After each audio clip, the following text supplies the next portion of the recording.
오늘 말씀은 우리가 회개 기도한 것 같이 분한 마음과 억울한 마음이 우리 마음속에 품고 있으면 이란 제목으로 말씀드립니다.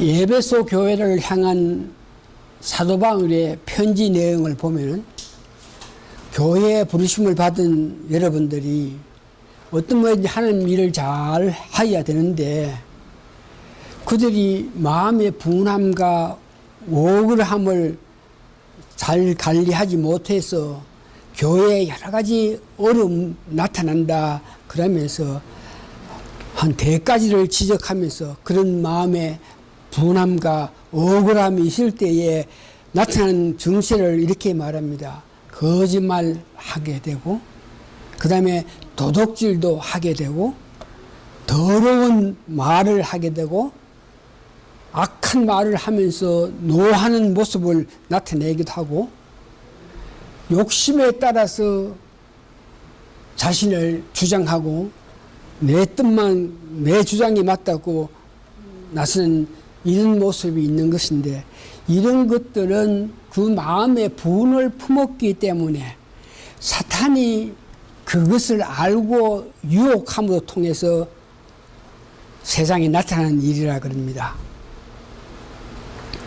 세상에 있는 심리학자들도 이 분을 품는다, 억울함을 품는다 이런 문제에서 연구하기 위해서 여러 가지 방법으로 연구했는데 만일 분을 품고 있고 억울함을 품고 있을 때에 이것이 본인 혹은 다른 사람에게 미치는 영향 문제 또 이것을 동물에 적용해 가지고 시험한 결과 그 나쁜 영향을 나타낸 것을 보고 보고한 것을 봅니다.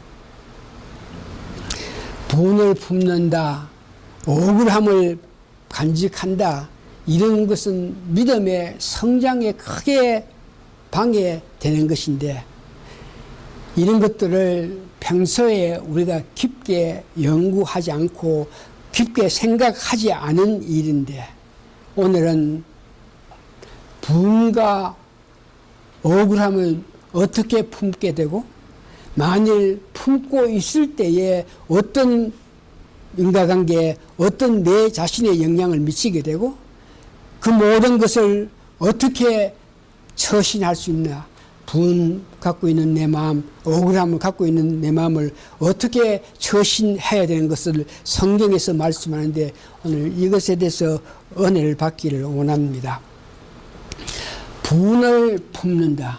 성을 낼 수 있는 어떤 여건, 분을 품는다 하는 것은 한 2가지로 나눠 볼 수 있는데 사사로운 개인과 개인 관계에서 사사롭게 어떤 분을 우리 마음에 간직할 수 있는 길이 있고 2번째는 보니까 의분 혹은 공적인 일로 분노할 수 있는데 야고보서 1장 19절에서 20절 보니까 이 분이 너 마음속에 있으면은 그 분으로 통해서 너 자신이 상하니까 하루가 지날 때까지 분을 간직하지 말라. 그러면서 분 내는 것을 조심해라고 이야기하고 있는데 분을 우리가 내는 이유를 가만히 보니까 개인적으로 어떤 사람이 됐든 간에 내 자신을 비하한다. 어떤 사람이든 간에 그 사람이 높든지 낮든지 그 사람이 강하든지 뭐 어떤 사람이든지 간에 나에게 나를 이렇게 낮춰 볼 때에 분이 생기기 시작한다고 합니다. 사람마다 살아간 그 인격이 있는데 자기가 무슨 고상하다고 자기를 보면서 인격의 어떤 모독적인 말을 했을 때에 그것이 나에게 분으로 남게 되고 사람마다 약점이 있죠. 그런데 그 약점을 꼭 꼬집어 가지고 이야기하는 사람이 있는데 그런 말을 들을 때 우리가 나도 모르게 분을 갖게 되고 보편적으로 보면 자신을 무시한다든지 자신을 대접하지 않는다든지 이럴 때에 분이 우리 마음에 간직하게 되고, 주로 이런 분은 서로 살아가면서 가치관의 문제인데, 내가 보는 가치관, 내가 살면서 이것이 귀하고 이것이 좋다 이렇게 생각하는데, 딴 사람은 내 가치관하고 달라서 내가 좋다, 내가 지향한 이런 것들을 받아들이지 않을 때에 이런 것들이 분이 내 마음에 있게 된다 그럽니다. 그러면서 공적으로 분을 낸 것은 여러분 잘 아시는 바와 같이 예수님께서 성전에 갔을 때에, 성전은 기도하는 하나님의 집인데 그 성전이 장사치를 통해서 장사하는 모습을 보고 이 기도하는 성전이 장사하는 것으로 변했다 그랬으면서 격분하신 예수님의 그 모습을 봅니다. 엘리야가 아합 왕과 싸울 때에 3년 6개월 동안 비가 오지 않은 그런 관계, 엘리야가 아합 왕에게 격분해서 말했던 그런 사건이 있습니다. 억울함을 품게 되는 것은 성경에 베드로전서 2장 19절에서 20절에 나오는 것인데, 선을 행하다가 내가 선한 일을 했는데 결과 고난을 받을 때에 억울함이 우리 마음속에 있다 그럽니다. 제가 한 10년 전에 몇 개월 신목사가 교회에 시리하고 있을 때 내가 누저지 가가지고 한 6개월, 3, 4개월 있을 동안에 내가 내 마음에 당하는 억울함은, 내가 그래도 주를 위해서 30년 동안 축자 사자 이렇게 했는데, 만일 세상 무슨 일을 했으면 내가 유명해지고 유명해져서 모든 사람이 나를 인정할 건데, 내가 30년 동안 남 누구 못지 않게 나름대로 수고했는데, 세상에서, 사회에서 이렇게 보니까 나를 전혀 인정하지 않은 그 모습을 보면서 내 마음속에서 그런 사람을 그냥 이렇게 보는 게 아니라 내가 막 시비를 걸고 그런 모습을 봅니다. 그러면서 비록 내가 좋은 일을 하다가 억울함, 고난을 당할 때도 예수님께서 베드로전서 2장 보니까 예수님께서 우리를 위해서 죽기까지 하시면서 모든 고난, 모든 아픔을 당하면서 그 아픔을 나타내지 않으시면서 달려갔던 그 예수님의 그 믿음을 우리는 생각해야 됩니다. 자, 그러면 이제 두 번째, 분하고 억울함이 그런 일을 다쳤을 때 내 마음에 품게 되면, 에베소 4장 26절에서 27절 혹은 31절에는 분을 내가 품고 있으면 내 삶에서 생기는 일이, 첫 번째에 사탄이 내가 분을 갖고 있는 것을, 억울함을 갖고 있는 것을 사탄이 알고, 그 사탄이 우리에게 와서 그 분으로 통해서 여러분들이 분내게 하고 억울해서 화내게 하고 여러분들 여하튼 격한 행동을 하게 역사하는 것이 사탄이라 그럽니다. 그래서 분을 간직할 때에 필히 사탄이 그것을 먼저 알고 우리에게 어려움을 준다 그러고, 그러니까 분과 억울함을 갖고 있을 때에 자연히 우리가 죄를 짓게 된다 그럽니다. 세상 사람들이 이 분 문제, 억울한 문제를 연구한 사람이 어떤 가정으로 분을 이렇게 나타내느냐 그럴 때, 처음에는 짜증 정도 내다가 그것이 조금 더 간직하고 있으면 붕괴하고, 나에게 저 사람이 이렇게 했다, 처음에 그거 참 짜증스럽게 생각했다가 그것을 조금 깊이 생각하다 보면 붕괴하게 되고, 그 다음에 격분하고 격루해서 강분으로 나타내서 죄를 짓게 한다 그럽니다. 성경에서 분을 품고 있으면, 억울함을 품고 있으면 나타나는 것을 성경에서 여러 모양을 말씀하시는데, 시편 37절에서 8절 보니까 분을 품고 있으면 너 자신이 말과 행동이 악한 말을 할 수밖에 없고 악한 일을 하게 된다 그럽니다. 창세기 49장에 보니까 야곱의 아들들 시몬과 그 레이가 자기 동생이 강야에 갔다가 누구한테 강간당했다 하는 그 소식을 듣고 나서 그것에 격분해서 이해하려고 용서하려고 하지 않고 격분해서 그들 마을 전체에게 우리와 친교하자, 우리와 교제하자, 그러면 내 동생을 너희 민족에게 주겠다 그러면서 우리와 교제하려고 하면 어떻게 하냐, 할례를 받으라. 그래가지고 그 민족, 다른 민족이 그 말을 좋게 여겨가지고 전부 할례를 받아가지고 아파서 꼼짝도 못하고 이래 있을 때에 시몬하고 레이가 칼 들고 가가지고 그 지방 수많은 사람을 다 죽였던 그런 일. 자기 동생이 강간당했다 이것을 어떤 모양으로 이해하려고 그러고 용서하려고 그러지 않고 그것을 마음에 품어 있다가 노를 발해서 죽이기까지 하는 그 모습을 봅니다.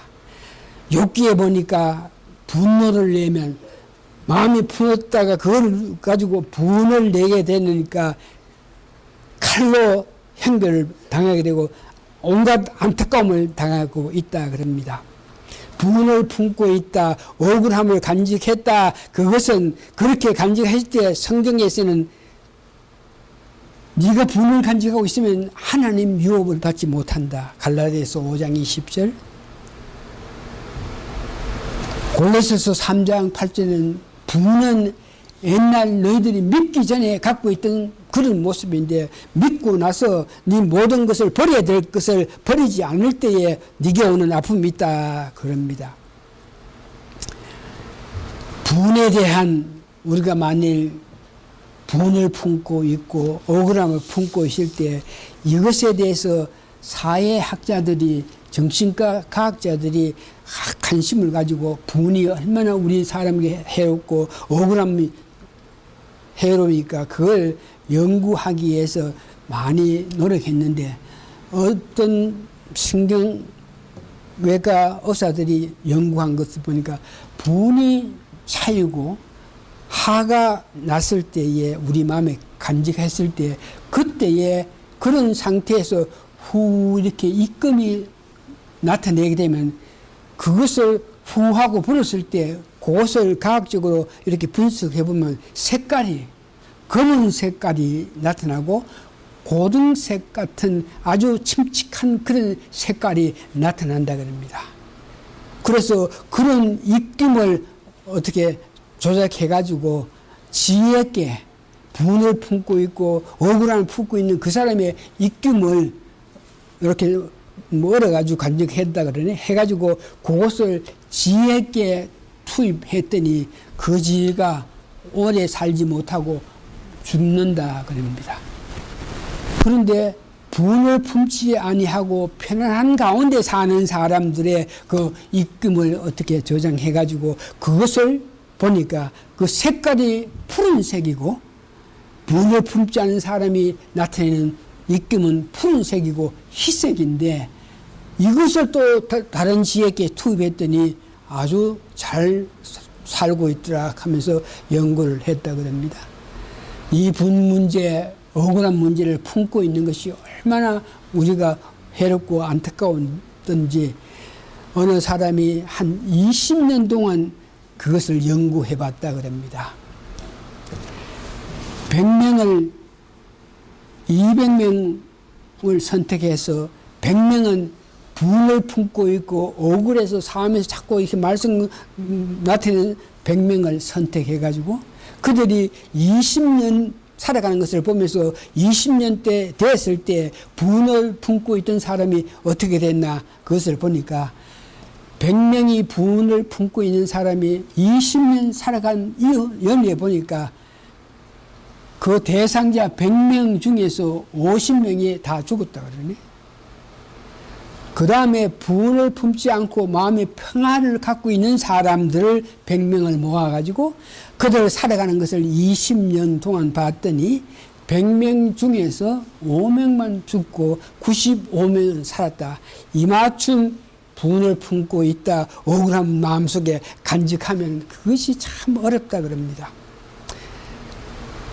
분을 품고 있을 때, 억울함 품고 있을 때 아픔을 우리가 지금 들었고, 이제 그러면 우리는 성경에서는 어떻게 이 분을 풀어가야 하느냐, 이런 문제를 하는데, 오늘 시간이 있었지만 우리가 사무엘상 25장 전체를 읽으면서 분을 가지고 죽이기 위해서 달려갔던 그 다윗을 어떤 여자 한 분이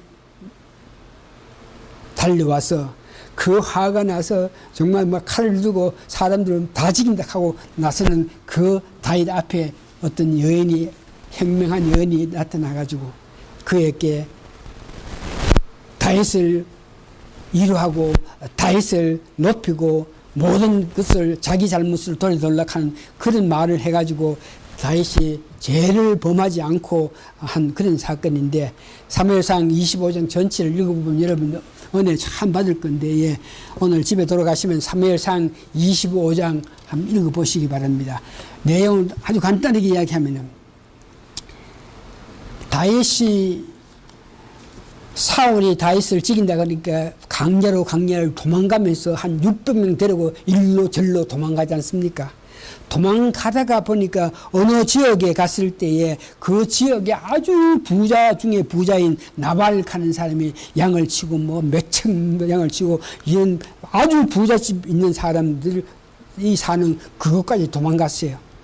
그래서 다윗이 그들이 양을 치고 양털을 깎는 그들을 보면서 자기 사람 몇이 보내가지고 그 주위에 어떤 일이 안 나타나게 좀 도와줘라.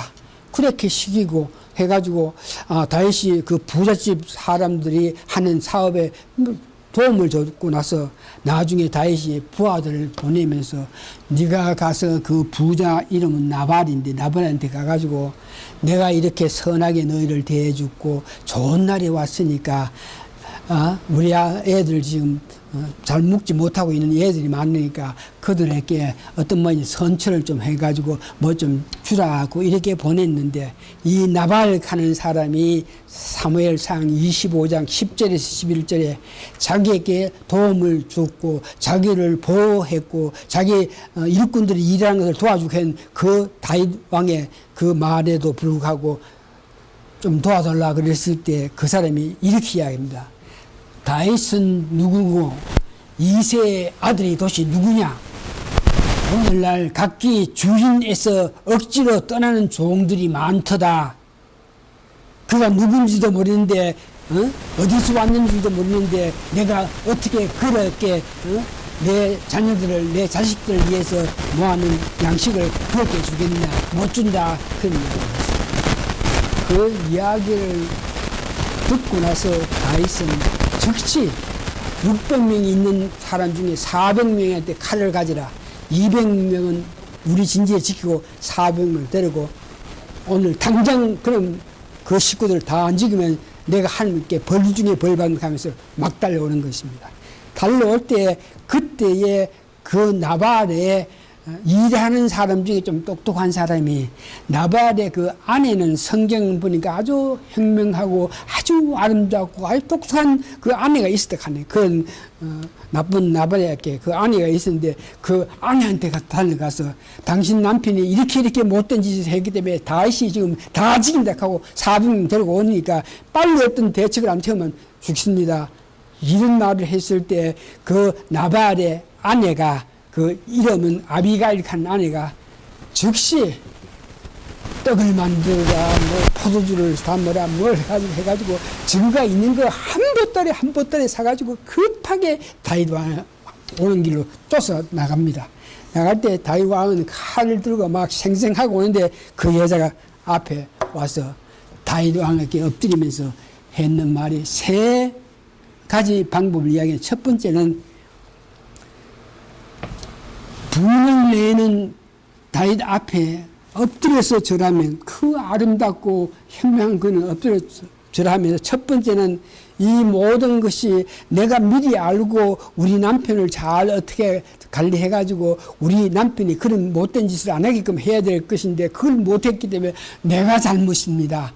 그 모든 잘못이 납니다. 그러면서 먼저 자기가 잘못 시작한 것으로 고하고 두 번째는 분노하는 자 다윗이 요구한 것이 있는데 우리 백성들을 위해서 음식을 좀 주고 뭐 포도를 주고 좀 돌락한 것 그걸 갖고 와서 주면서 원하는 것을 내 다 줄 테니까 용서해 줄라. 세 번째 보니까 분노하는 다윗을 아주 높이고 높이면서 네가 만일 앞으로 왕이 될 것이고 앞으로 큰 일을 할 사람인데 이 소소한 일로 인해 가지고 이 사람들 다 죽였다 하면 후대 사람이 너를 뭐라 그러겠느냐. 하느님이 너를 높이고 하느님이 너와 같이 있기 때문에 너는 왕 중에 왕이 되고 큰 사람이 될 테니까 네가 앞으로 살아가면서 그런 나쁜 일로 인해 가지고 마음 아프게 하지 말고 용서해 줘라. 그러면서 이야기했더니 다윗이 참 고맙게 생각해 가지고 정말 현명한 그 여자를 보고 원수같기 위해서 왔다가 돌아가면서 부인을 사귀면서 돌아갔을 때 그런 일 이후에 열흘도 안 돼가 나발이 죽었어요. 죽은 것을 다윗이 알고 바로 그 나발의 아내 아비갈한테 사람을 보내서 네가 한 모든 것을 보면서 내가 너를 아내 삼기를 원하는데 오겠느냐 그럴 때 이 아비가일이 시녀 5명 데리고 가서 다윗의 아내가 됐다는 그런 이야기입니다. 이런 방법으로 분 내는 자 앞에 내가 잘못이다. 주로 분을 내게 되는 것은 따지고 보면 내가 부족하기 때문에 분을 내는 거니까 내가 잘못이라 하고 이렇게 이야기해주고 그러면서 분 내는 사람이 어떤 연구가 있을 건데 들어줘야 되고 세 번째 보니까 그를 높이라. 이것을 여러분 기억하시기 바랍니다. 성경에서 보니까 분냈을 때 분의 내 마음이 있어서 자꾸 그것을 끄잡아 내가 화내게 되고 억울하게 되겠거든. 성령님께 도움을 청하라고 합니다. 성령님께. 그러면서 그 나에게 분내게 했던 그 사람이 어떤 사람이든지 어떤 뭐인지 용서를 해주라고 합니다. 마태복음 6장 15절 보니까 너희가 사람의 가시를 용서하지 않으면 아버지께서 너를 용서하지 않겠다. 이 말씀 기억했다. 어떻게 하든지 간에 자꾸 그 사람 끌으면서 화를 내고 분을 내가 내 상하지 말고 용서해 주라. 사랑으로 부드럽게 그 사람을 다시 한번 보라 그럽니다. 성경에 보니까 어떤 못된 사람, 어떤 나쁜 사람, 아무것도 아닌 그런 사람들 때문에 내가 분을 갖고 했을 때 사랑으로 덮어주는 그런 사람이 되라. 그러면서 분이 얼마나 나쁜지 분을 내게 되면 죄를 짓게 되고 그 분을 하루까지 간직하게 되면은 더더운 어려움이 있으니까 분을 내지 말고 죄 짓지 말고 화를 넘기지 말라 그럽니다. 이제 마지막으로 베드로전서 2장 21절 23절은 예수님께서 그 억울함, 그 아픔, 그 상처를 당하면서 그러면서 그것을 분으로 억울함으로 간직해서 분을 푸는 것이 아니고 그것을 간직한 채 분을 풀지 않고 억울함을 나타내지 않고 가셨던 그 예수님의 그 발자국을 생각해서 우리가 분한 것이 있더라도 예수님 생각해서 예수님 그 억울하고 아프고 분은 이래도 분을 나타내지 않으면서 간직했던 것을 보면서 우리가 어떤 모양이든지 참아 견디는 여러분 되시기를 바랍니다. 말씀은 정리해 봅니다. 잠언 25장 28절 보면 자기의 마음을 분함, 억울함을 제어하지 아니하면 성읍이 무너지고 성벽이 없는 것과 같다. 그러니까 그런 때 내 삶의 아픔이 온다 이겁니다. 우리가 기억하지 못하는 것 가운데에 우리 마음속에 울분 분을 품고 있을 가능성이 있는데 울분을 간직하고 분을 간직하고 있으면 우리 성령님께서 어떤 모양인지 역사하실 때에 우리가 민감하게 생활해서 성령님께서 네가 갖고 있는 분노, 네가 갖고 있는 얼분으로 말미암아 아픔이 온다, 이렇게 어떤 역사를 할 때에 즉시로 우리가 회개해서 내가 회개함으로 통해서 용서받음으로 통해서 우리 안에 계신 성령님 근심하시지 않고 살아갈 수 있게, 즉 여러분이 편안한 삶을 사는 여러분 되시기를 바랍니다. 로마서 8장 12절에서 13절에 보니까 성령님의 도움에다가 자신의 노력도 절실하게 느껴진다 그럽니다. 성령님이 아무리 역사해서 민감해도 여러분들이 성령님 역사를 통해서 용서해주고 돕혀주고 사랑하는 그런 노력 없이는 그런 일들이 해결하지 않는 것을 알고, 오늘 우리가 성경 말씀 읽은 대로 육신대로 살다가 분을 품고 악한 마음을 가지고 억울함을 가지고 살다가 보면은 우리에게 어려운 삶을 살 수 없다 한 것을 기억하면서 성령님 역사하실 때에 바로 깨닫고 회개해서 어려운 사람에 대해서 기쁨의 삶을 사시는 여러분 되시기 바랍니다. 다 같이 기도하시겠습니다. 우리 마음속에 있는데, 우리가 간직하고 있는데 이것을 우리 자신이 세상 이렇게 저렇게 살다 보면 알 수 없다는 겁니다. 그러나 성령님께서 역사하셔서 성령님께서 우리 안에 계셔서 성령님이 아프시고 근심하시니까 성령님이 우리에게 우리가 갖고 있는 분노, 억울함을 나타내게 될 때 우리가 민감해서 그것을 깨닫고 회개하는 우리 모든 성도님 돼서 우리 앞으로 삶이 기쁨과 즐거움으로 살아갈 수 있는 은총을 누리는 성도님 되게 도와주시옵기를 예수님 거룩한 이름 받들어 감사 기도합니다. 아멘.